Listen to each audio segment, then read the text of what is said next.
Hello viewers, ఈ వీడియోలో MS office ప్రోగ్రామ్స్ని ఫ్రీగా యూజ్ చేసుకోవడం ఎలాగో నేర్చుకుందాం. కొందరి దగ్గర ల్యాప్టాప్లో కావచ్చు, డెస్క్టాప్ కంప్యూటర్లో కావచ్చు, లేక మొబైల్లో కావచ్చు.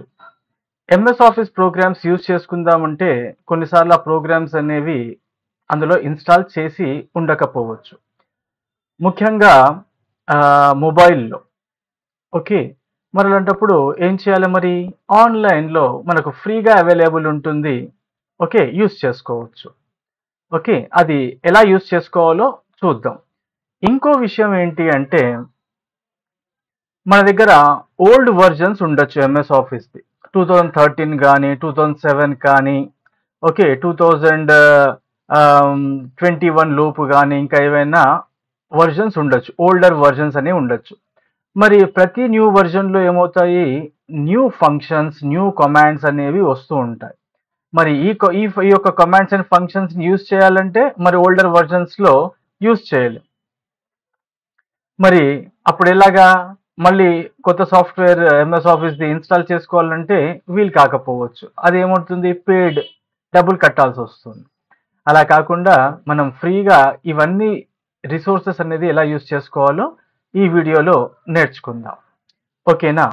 సో, ఫస్ట్ దీనికోసం ఏం చేయాలండి మనము? బ్రౌజర్ ఓపెన్ చేయాలి. Okay. Google chrome browser open చేద్దాం. ఓకే.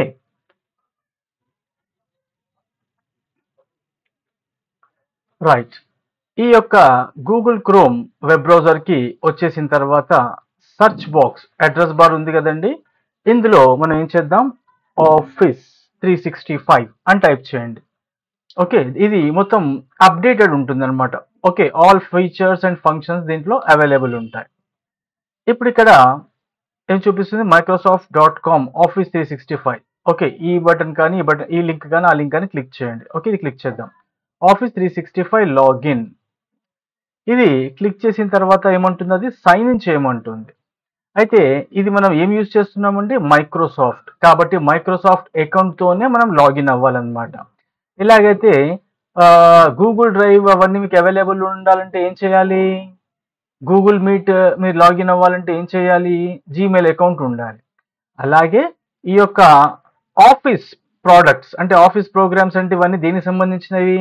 మైక్రోసాఫ్ట్ కంపెనీకి సంబంధించినవి. కాబట్టి దీనిది కూడా సెపరేట్ మనకు ఏంటి? ఈమెయిల్ ఐడి ఉండాల్సి ఉంటుంది. అది కూడా మనము క్రియేట్ చేసుకోవచ్చు అన్నమాట. ఓకేనా? క్రియేట్ చేసుకోవచ్చు. ఇక్కడ మనం క్లిక్ చేసామనుకోండి, అది మనకి ఇక్కడ చూపిస్తుంది. ఆల్రెడీ నేను ఇక్కడ ఇంతకుముందు ఆల్రెడీ నేను లాగిన్ అయ్యాను కాబట్టి అందులోకి లాగిన్ అయిపోయింది అది. ఓకే. సైన్ అవుట్ చేస్తున్నాను. రైట్. మీరు న్యూ అకౌంట్ క్రియేట్ చేసుకోవచ్చు. లేకుంటే ఆల్రెడీ మీ దగ్గర అకౌంట్ ఉంటే అందులోకి మీరు సైన్ ఇన్ అనేది అవ్వచ్చనమాట. ఓకేనా? నేను దీన్ని సైన్ అవుట్ చేస్తున్నాను. ఈజీగా సైన్ ఇన్ అయిపోతుంది. ఎందుకంటే నేను రీసెంట్‌గా దాన్ని యూజ్ చేశాను కాబట్టి. అది గుర్తుపెట్టుకుంది లాగిన్ క్రెడెన్షియల్స్ అని. అయితే ఆఫీస్ 365 ఇది క్లిక్ చేసి ఇక్కడ ఏం చేయండి? సైన్ ఇన్ క్లిక్ చేయండి. అయితే ఇక్కడ లాగిన్ అయిపోయింది. ఓకే. అయితే ఇలా కాకుండా మనం ఏం చేయొచ్చు? ఈ యొక్క సైన్ అవుట్ చేసేస్తాను. చేసేసి ఇదంతా కూడా ఈ క్రెడెన్షియల్స్ అనేవి మర్చిపోవాలంటే ఏం చేయాలి నేను? హిస్టరీ అనేది క్లియర్ చేస్తాను. హిస్టరీలోకి వెళ్ళేసేసి ఇక్కడ డిలీట్ బ్రౌజింగ్ డేటా క్లిక్ చేసి ఆల్ టైమ్ డిలీట్ డేటా ఇచ్చేస్తున్నాను. ఇప్పుడంతా క్లియర్ అయిపోయింది. ఇప్పుడు నేను చేస్తాను ఇవన్నీ కూడా క్లోజ్ చేసేస్తున్నాను. ఇప్పుడు దాని మెమరీలో ఏమీ లేదు. ఓకే. చూద్దాం ఇప్పుడు. ఇక్కడ చూడండి ఇంతకుముందు గెట్ మైక్రోసాఫ్ట్ 365 రాలేదు. ఇప్పుడు వస్తుంది. ఇక్కడ చూడండి sign up for the free version of 365. ఒకవేళ మీ దగ్గర అకౌంట్ లేకుంటే ఏం చేసుకోవచ్చు?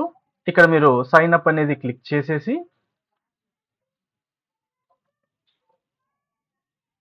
ఇక్కడ క్రియేట్ అకౌంట్. ఇక్కడ మీ పేరుతో ఏం చేయండి? న్యూ అకౌంట్ క్రియేట్ చేసుకోండి. ఓకేనా? అలాగనమాట. ఆల్రెడీ మీ దగ్గర అకౌంట్ ఉందనుకోండి. ఓకే. అప్పుడు ఏం చేయాలి? మనము సైన్ ఇన్ అనేది అవ్వాలన్నమాట. ఇక్కడ చూడండి get a new email address. ఏం కావాలి, దానికి @outlook.com అనేది ఉండాలన్నమాట.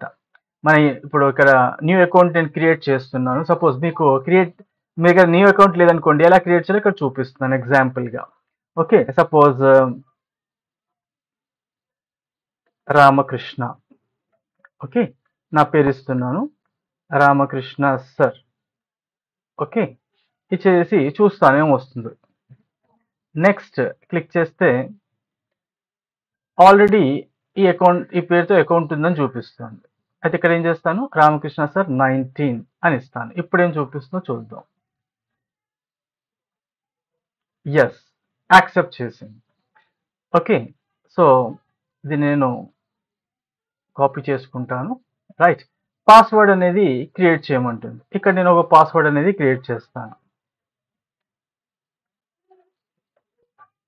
రైట్, ఇచ్చేసాను. దాని తర్వాత నెక్స్ట్ బటన్ క్లిక్ చేస్తున్నాను. Right, India, date of birth, okay, ఇవన్నీ కూడా మీరు ఇచ్చేయచ్చు అన్నమాట.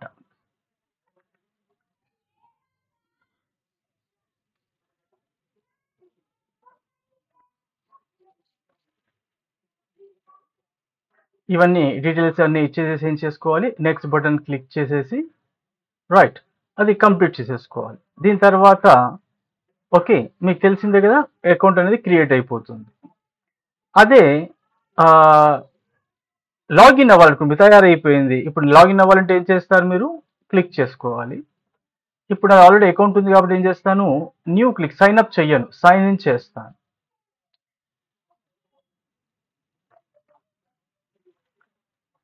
ఓకే, ఇక్కడ నా యొక్క ఈమెయిల్ అడ్రస్ కానీ, ఫోన్ నంబర్ కానీ, లేక స్కైప్ అకౌంట్ కానీ ఏదైనా ఇస్తానన్నమాట. అయితే ఇక్కడ ఏం చేస్తున్నాను, నేను నా యొక్క మెయిల్ ఐడి ఇచ్చేస్తున్నాను అనమాట. ఓకే, ఇంతకుముందు చూసాం కదా, @outlook అని వచ్చింది, అది అలాగే వస్తుంది అనమాట. నెక్స్ట్ అంటే మైక్రోసాఫ్ట్కి ఇలా అవుట్లుక్ అనేది కామన్గా ఉంటుంది, మనకు జీమెయిల్ ఉన్నట్టుగా. ఇక్కడ నెక్స్ట్ క్లిక్ చేస్తున్నాను. ఇక్కడ పాస్వర్డ్ అనేది ఇస్తున్నాను. ఇచ్చేసి సైన్ ఇన్ క్లిక్ చేసేసాను. ఓకే, రాంగ్ పాస్వర్డ్ అని చెప్తుంది.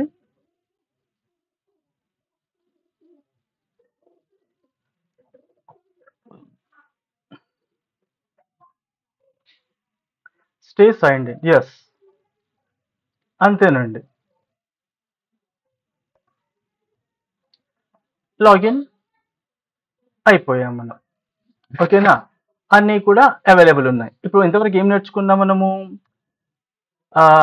ఎలా సైన్ ఇన్ అవ్వాలి మైక్రోసాఫ్ట్ ఆఫీస్.com లోకి. Okay, next new Microsoft account ఎలా క్రియేట్ చేసుకోవాలి అనేది నేర్చుకున్నాం. ఇప్పుడు ఇక్కడ ఇందులోకి సైన్ ఇన్ అయిన తర్వాత చూడండి, ఇక్కడ మనకి ఇక్కడ వర్డ్ ప్రోగ్రామ్స్, మనం ఒక వర్డ్లో మీరు వర్క్ చేయాలనుకోండి, ఈ డాక్యుమెంట్ అనేది క్లిక్ చేయండి. ఓకే, ఇక్కడ మనకు కనబడుతుంది చూడండి, డబ్ల్యూ అంటే వర్డ్, పవర్ పాయింట్, ఎక్సెల్, ఎస్ ఆర్ నో. మనం ఆన్లైన్లో ఈజీగా మన డాక్యుమెంట్స్ క్రియేట్ చేసుకోవచ్చు. ఇదంతా మీరు మొబైల్లో కూడా యూస్ చేసుకోవచ్చు.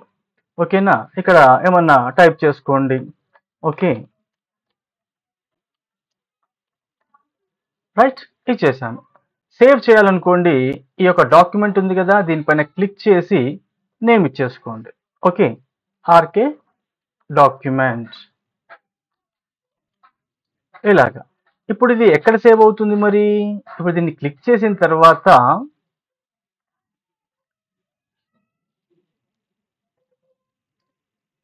ఎక్కడ సేవ్ అవుతుంది, ఫైల్ లొకేషన్ చూడండి, ఇక్కడ వన్ డ్రైవ్లో డాక్యుమెంట్స్ అనే ఫోల్డర్లో సేవ్ అవుతుందట. ఇప్పుడు ఈ లింక్ని క్లిక్ చేస్తే ఇక్కడ ఇది ఆటోమేటిక్గా సేవ్ అవుతుంది చూడండి. నేను ఇక్కడ ఓన్లీ ఫైల్ నేమ్ ఇచ్చాను అంతే. ఓకే, ఓన్లీ ఫైల్ నేమ్ ఇచ్చాను. ఇది ఎక్కడ సేవ్ అవుతుంది, వన్ డ్రైవ్. ఈ వన్ డ్రైవ్ అనేది ఏంటి, ఎలాగైతే జీమెయిల్ అంటే గూగుల్ మెయిల్ ఉంది కదండి, జీమెయిల్కి ఏముంది, గూగుల్ డ్రైవ్ ఉంది. అలాగే మైక్రోసాఫ్ట్కి ఏముంటుంది, వన్ డ్రైవ్ ఉంటుంది అనమాట. ఓకేనా, అలాగా. అయితే ఇక్కడ మనం ఆన్లైన్లో తయారు చేసే ఫైల్స్ అన్నీ కూడా మనకు ఆన్లైన్లోనే సేవ్ అవుతాయి, ఆ వన్ డ్రైవ్ అకౌంట్లో, ఆ వన్ డ్రైవ్లో సేవ్ అవుతాయి. ఇప్పుడు డాక్యుమెంట్స్ అనేది లింక్ క్లిక్ చేయగానే ఏమవుతుంది, మనకి న్యూ ట్యాబ్లో ఈ వన్ డ్రైవ్ ఓపెన్ అయిపోతుంది. ఇక్కడ మన పేరు అయితే ఉందో అది వచ్చేస్తుంది. మనం ఇప్పుడు ఏదైతే ఫైల్ నేమ్ ఇచ్చామో అది కూడా మనకి కనబడుతుంది. డాక్యుమెంట్స్ మీద క్లిక్ చేయండి. చూడండి. ఓకే. అకౌంటింగ్ బుక్ 3 అనే పేరుతో ఇక్కడ ఫైల్స్ అనేవి ఉన్నాయన్నమాట. డేట్ అవన్నీ కూడా డీటెయిల్స్ చూపిస్తుంది. ఓకేనా అండి? అలాగా. సో ఇది ఇప్పుడే మనం ఇది క్రియేట్ చేసాం. ఇక్కడ ఇవన్నీ కూడా కమాండ్స్ మనకు అవైలబుల్ ఉన్నాయి. ఈ యొక్క బటన్ క్లిక్ చేస్తే రిబ్బన్ అనేది మనకు క్లాసిక్ ఇలా మనకు ఫుల్గా కనబడుతుంది అనమాట. మన ల్యాప్టాప్లో కానీ డెస్క్టాప్ కంప్యూటర్లో ఎలా కనబడుతుందో అలా కనబడుతుంది. మళ్ళీ దీన్ని మీరు సింగిల్ రోలో డిస్ప్లే చేసుకోవచ్చు. ఓకేనా అండి? ఈ విధంగా అన్నమాట. Got it. అయితే ఇక్కడ మనకు ఎంత 5 GB మాత్రమే స్టోరేజ్ స్పేస్ ఇస్తుంది. అదే గూగుల్ డ్రైవ్ అయితే ఎంత ఇస్తుంది మనకు 15 GB ఇస్తుంది. Okay, that is the difference అన్నమాట.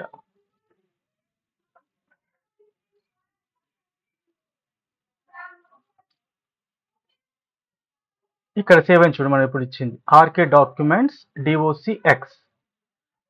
ఓకేనా అండి? ఇక్కడ సేవ్ అయిపోయింది. అదే ఇచ్చాం కదా మనం ఆర్కే డాక్యుమెంట్ అని, ఈ లొకేషన్లో సేవ్ అయిపోయింది అనమాట. రైట్. ఈ విధంగా మనము చాలా ఈజీగా ఏం చేసుకోవచ్చు, డాక్యుమెంట్స్, వర్డ్ డాక్యుమెంట్స్ అని ఇక్కడ సేవ్ చేసుకోవచ్చు. ఓకే, అలాగే మీరు దీన్ని ఒకవేళ మన కంప్యూటర్లోకి కానీ మన ఫోన్లోకి కానీ డౌన్లోడ్ చేసుకోవాలనుకోండి, దీన్ని ఏం చేసుకోవచ్చు, మనము ఎక్స్పోర్ట్ చేసుకోవచ్చు. ఎలాగ పీడిఎఫ్లోకి కానీ, ఓకే, పవర్ పాయింట్లో కానీ, ఇలా మనం వేరే ఫార్మాట్లో కూడా మనం చేసుకోవచ్చు. ఓకేనా? ఎక్స్పోర్ట్ అనేది వేరే దాంట్లో మనం చేసుకోవచ్చు అనమాట. ఒకవేళ ఇక్కడ అయితే ఫైల్ మనం సేవ్ చేసామో ఈ ఫైల్ కనుక కావాలనుకుంటే ఏం చేసుకోండి, దీన్ని కాపీ. రైట్.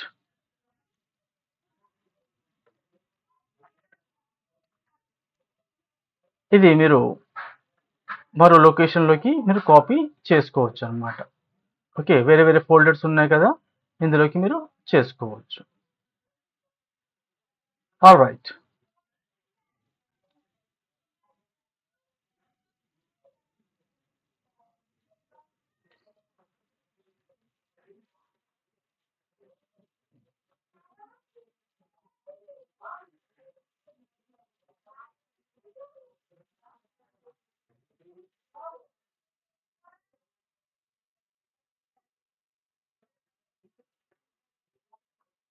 హోమ్.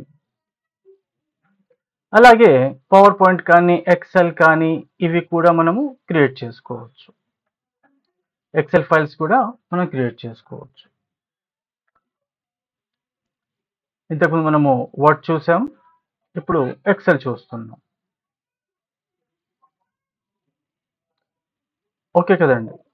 సో ఈ విధంగా మనము ఆన్లైన్లో ఫ్రీగా ఏం చేయొచ్చు, MS ఆఫీస్ ప్రోగ్రామ్స్ అనేది యూస్ చేసుకోవచ్చు. బాగా ప్రాక్టీస్ చేయండి. See you in the next video. ఏమైనా డౌట్స్ ఉంటే మీరు కామెంట్ చేయొచ్చు. Thank you.